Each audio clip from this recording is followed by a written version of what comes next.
주식줄랭이 좋아요, 구독, 띠링띠링 알람 설정 부탁드릴게요.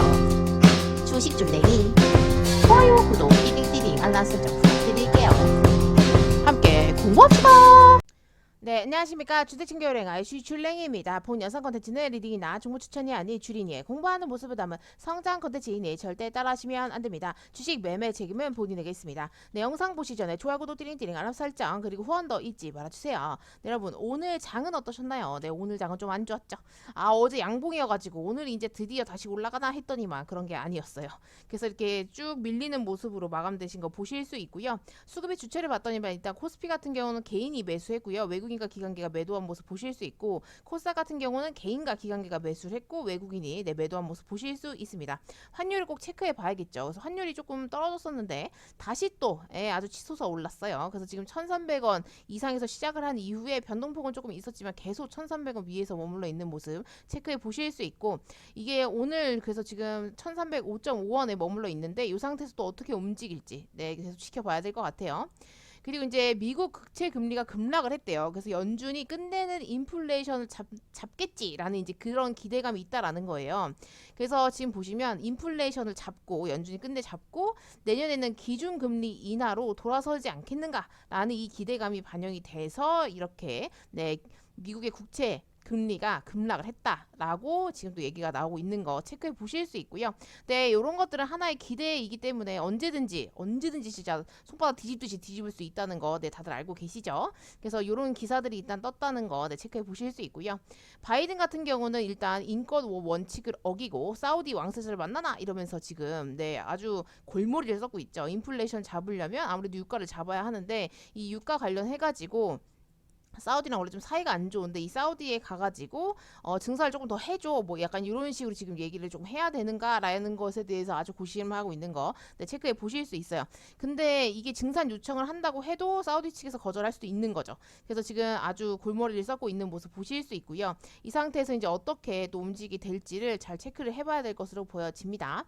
그 이제 물가 폭등이 엄청 좀 심하긴 한가 봐요. 그래서 지금 미국이 88%가 나라가 지금 잘못된 방향으로 향하고 있다라고 생각을 한대요. 그래서 바이든 지지율이 역대체죠. 이렇게 계속 신저점을 계속 갱신하고 내려가고 있는 것 같아요. 그래서 이런 식으로 이렇게 쭉 떨어지는 모습 보이시죠? 이렇게 된다고 하면 11월 달에 있는 중간 선거에서 질 가능성이 높겠죠. 그래서 이제 이런 부분들은 굉장히 이걸 뒤집을 수 있는 무언가를 해야 되는데 요새는 조금 뒤집을 수 있을까라는 약간 그런 의문이 들어요. 그래서 왜냐면 아예 업적이 없는 건 아니거든요. 그런데 쉽지 않은 것 같아요. 이런 지금 그 서민들, 그러니까 미국인들이 내가 실질적으로 나는 너무 힘드니까 아무래도 좀 안 좋게 보고 있는 거죠. 그래서 이런 부분들도 조금 체크해 보셔야 될 것 같아요. 그리고 이제 바이든이 이제 중국산 수입품 관세를 곧 준다는 할 예정인 거죠. 아직 확실하진 않지만 약간 이런 식으로 생각을 조금 하고 있는 것 같은데, 일단 그래서 지금 옐런 미국 재무장관이랑 류허 중국의 부총리가 5일날 화상 통화를 했어요. 그래서 지금 이제 이 미국의 대중 관세 등에 대해서 이제 경제 현안을 논의를 했는데, 옐런 장관과 유 부총리가 미국과 중국의 거시 경제와 금융 발전, 원자재 가격 상승, 식량 안보 문제 등 이런 부분에 대해서 되게 솔직하고 실질적인 대화를 나눴다고 하더라고요. 근데 이제 이 부분에 대해서 아무래도 지금 미국이 조금 힘드니까 그런 게 아니냐라는 중국의 관영지에서 이렇게 얘기를 또 했더라고요. 근데 이제 미국 관세에 중국이 경제에 미친 영향은 제한적일 거다. 라고 지금 얘기를 하고 있어요. 그래서 미국이 인플레이션 완화를 하기 위해서 이런 것들을 지금 이제 해달라고 지금 얘기를 하고 있는 거다. 이렇게 얘기를 하고 있어요. 그래서 지금 이 도움을 솔직히 청하는 것도 어느 표현으로서는 좀 맞는 얘기인 것 같아요. 그래서 이런 부분에 있어서 지금 굉장히 미국이 조금 힘들다라는 것도 책임이 좀 있는 것 같고, 그다음에 바이든이 아무래도 중간 선거에서 이겨야 한다는 그런 압박감이 무겁기 때문에 계속 해결책을 찾기 위해서 이런 식의 또 해결책을 지금 계속 하고 있는 게 아닌가라는 생각이 듭니다. 그래서 이런 부분들은 조금 알고 계셔야 될 것 같아서 가지고 와 봤고요. 그래서 아무래도 지지율 하락이 이제 계속 얘기가 나오고 있으니까, 그리고 이제 중간 선거에 대한 압박감도 있을 거고요. 근데 이 인플레이션 해법에 관한 것들에 대해서 굉장히 의견이 많은데 솔직히 쉽게 잡힐 것 같진 않거든요. 근데 이제 지금 바이든이 하고 있는 정책들이 굉장히 그냥 헛발질을 하는 게 아니냐라는 그런 의견들이 있어요. 그래서 지금 문제는 공급 병목의 해결인데 수요만 뭐 진작시킬 수 있다 뭐 이런 관점도 있고요. 그래서 아주 다양한 의견들로 지금 바이든의 어떠한 행보를 보고 있는 것 같고요. 이런 부분에 있어서 또 얘네들은 이렇게 보는구나. 그리고 만약에 어떠한 조치를 취했을 때 우리나라에도 영향이 올 수 있는 부분들도 있기 때문에 그런 부분들도 조금 체크를 해놓으시면 좋으실 것 같아요. 네, 그래서 일단 한번 기사를 들고 와봤고요.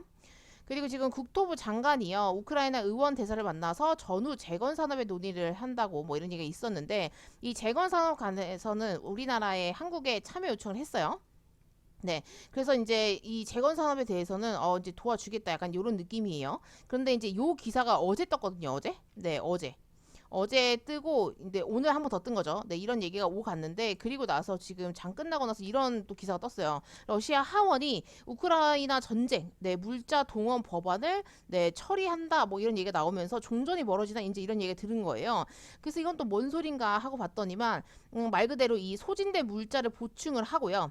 장기전으로 준비하는 것으로 보이는 대목이다라는 이제 얘기가 나오는 거죠. 네, 그래서 지금 보시면 이 러시아군은 인접한 도네 치크주의 화력을 집중하며 전면지 확장에 나서고 있다라고 지금 계속 얘기를 하고 있어요. 이렇게 된다고 하면 아무래도 조금 더 전쟁을 더 밀어붙이겠다 이런 식의 지금 관점도 있거든요. 근데 그래서 오늘 막판에 막 그런 식량주가 움직였나 또 이런 생각이 들더라고요. 그래서 지금은 아직 전쟁이 끝나지 않았다는 것을 계속 상기를 조금 해야 될 것 같고요. 이렇게 된다고 하면 재건주는 또 움직임이 좀 시들시들 할 것 같아요.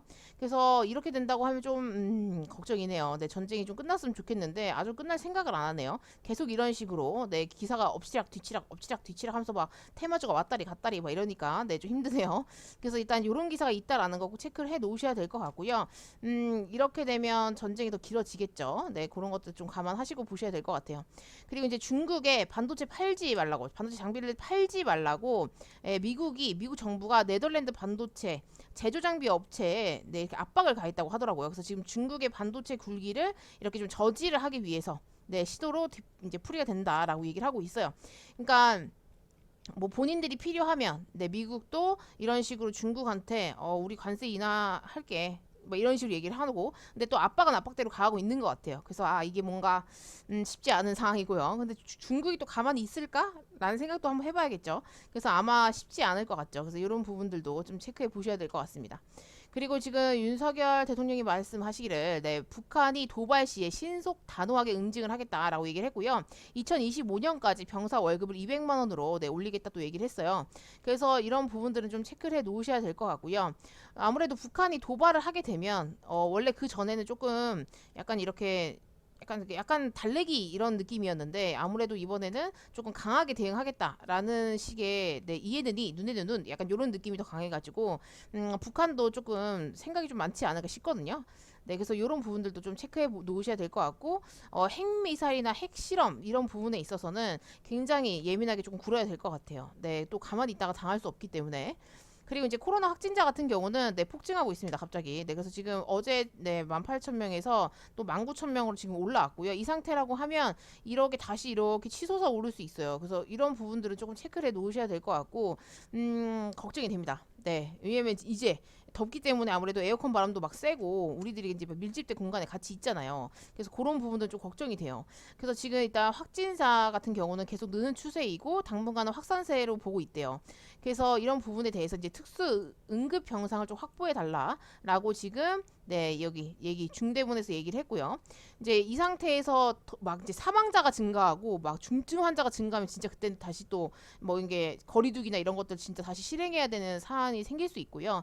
그런 게 아니라고 하면 그나마 날 텐데 이런 부분들은 일단은 계속 지켜보셔야 될 것 같아요. 네, 아직 끝난 게 아니다라는 거 체크해 보셔야 될 것 같습니다. 그래서 굉장히 어려운 장이 또 계속 펼쳐질 것 같고요. 그 코스피 같은 경우도 오늘 많이 하락을 했어요. 마이너스 2.13% 하락을 했고요. 2292.01포인트로 장을 마감하신 거 보실 수 있어요. 그래서 이렇게 하락하는 추세를 결국에는 어제 또 반짝 좋았는데 다시 이렇게 하락을 해가지고 장난을 치는 건가 우리를 가지고 뭐 이런 생각이 들더라고요. 그래서 이런 식으로 해서 아직 더 하락이 깊어질 건가를 조금 체크를 해보셔야 될 것 같고요.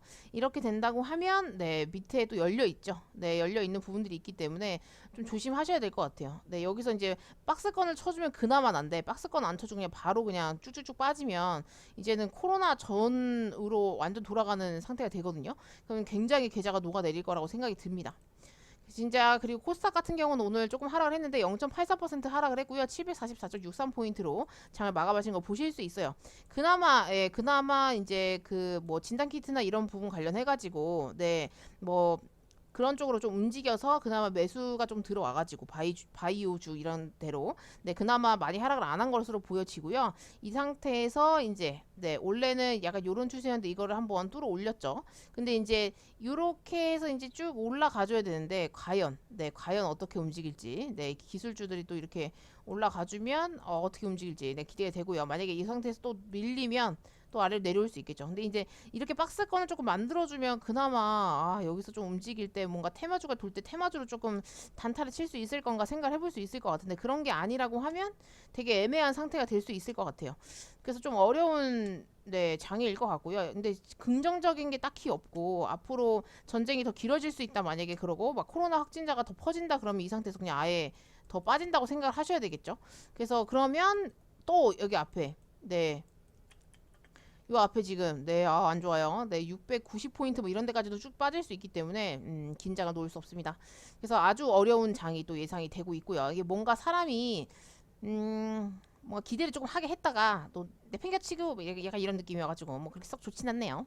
그래서 지금 보시면 일단 저는 오늘 매매를 쉬었습니다. 오늘은 매매를 했다가 뭐 대응이 안 될 것 같기도 하고 예수금도 없고 그래서 일단 매매를 쉬었고요. 그래서 해인 같은 경우는 조금 움직여 주더라고요. 근데 지금 재건주나 이런 것들이 과연 좋아질까라는 것에 대해 또 의문점이 좀 생겨가지고 지금 제가 갖고 있는 종목들이 테마주에선 좀 멀어지는 느낌이 들어서 안 되면 또 잘라야 되는 건가 이렇게 해서 계좌가 자꾸 녹아내리는구나 라는 생각이 들고 있어요. 근데 이런 흐름이 계속 하루나 이틀마다 계속 바뀌니까 뭐 어때는 재건주가 막 반짝했다가 다시 전쟁이 길어진대 그럼 다시 또 이렇게 엎어졌다가 뭐 약간 이런 것들이 계속 반복되잖아요. 근데 그 흐름을 빠르게 정말 캐치해서 타지 못하면 계좌가 녹아내리는 거는 하락장에서 굉장히 심한 것 같아요. 한 번 뺄 때 막 8% 9%게 막 빼더라고요. 그래서 굉장히 또 대응이 아주 중요하구나라는 것을 생각을 하게 됐고요. 주식 진짜 어려운 것 같아요, 여러분. 그쵸? 그렇게 생각하시죠? 저만 그런 거 아니죠? 아무튼 주식 힘들고요. 원화책으로 하시는 분들 열심히 하시기 바랄게요. 파이팅입니다. 그래서 오늘도 여기까지 마치도록 할게요. 오늘도 고생하셨고요. 내일도 그렇게 또 호락호락한 장일 것 같진 않아요. 그래서 만약에 해외 상승장이 온다고 하면 이렇게 뭔가 하루라도 이렇게 반짝 밀어주는 날이 온다고 하면 그때 막 불나방처럼 달려 들어가지고 열심히 좀 수익을 내고 또 대응을 하고 뭐 이런 것들이 반복을 해야 될 것 같아요. 그래서 오늘도 고생하셨습니다. 여기까지 마치도록 하겠습니다. 이상 주대신교랭아의 주식출랭이었습니다. 구독, 좋아요, 딜링딜링 알람 설정 잊지 말아주시고요. 후원도 잊지 말아주세요. 함께 공부합시다.